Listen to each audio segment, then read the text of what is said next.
Dagon. I'm writing this under an appreciable mental strain, since by tonight I shall be no more.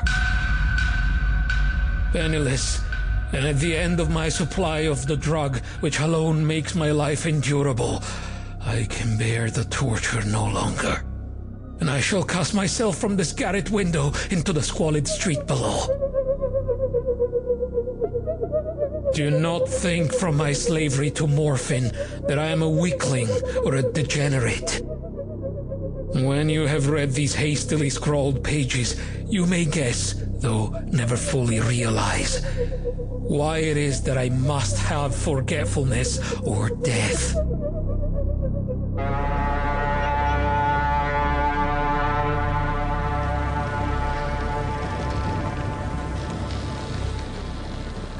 It was in one of the most open and least frequented parts of the broad Pacific that the packet of which I was supercargo fell a victim to the German sea raider.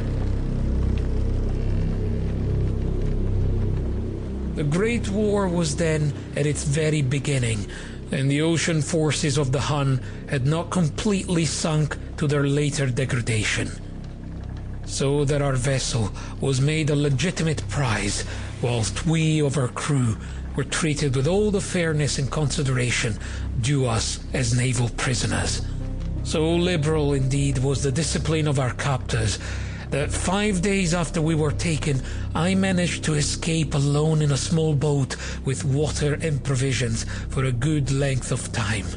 When I finally found myself adrift and free, I had but little idea of my surroundings.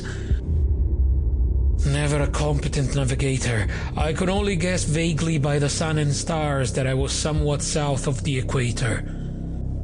Of the longitude, I knew nothing, and no island or coastline was in sight.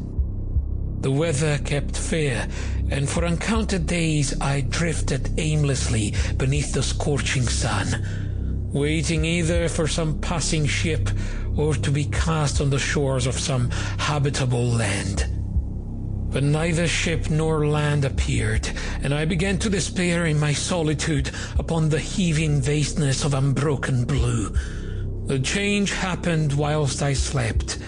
Its details I shall never know, for my slumber, though troubled and dream-infested, was continuous. When at last I awaked, it was to discover myself half sucked into a slimy expanse of hellish black mire, which extended about me in monotonous undulations as far as I could see, and in which my boat lay grounded some distance away.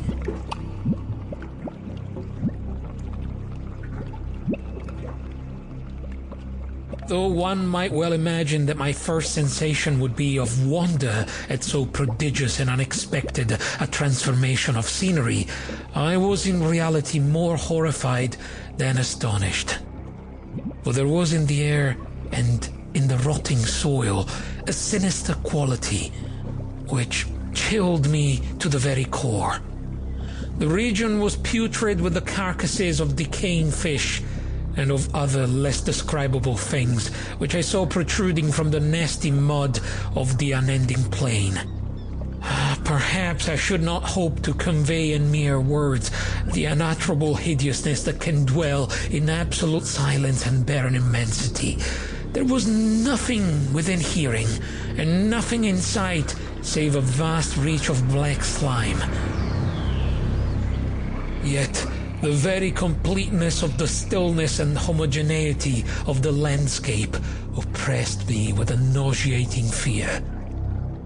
The sun was blazing down from a sky which seemed to me almost black in its cloudless cruelty, as though reflecting the inky marsh beneath my feet. As I crawled into the stranded boat, I realized that only one theory could explain my position. Through some unprecedented volcanic upheaval, a portion of the ocean floor must have been thrown to the surface, exposing regions which for innumerable millions of years had lain hidden under unfathomable watery depths. So great was the extent. Sample complete. Ready to continue?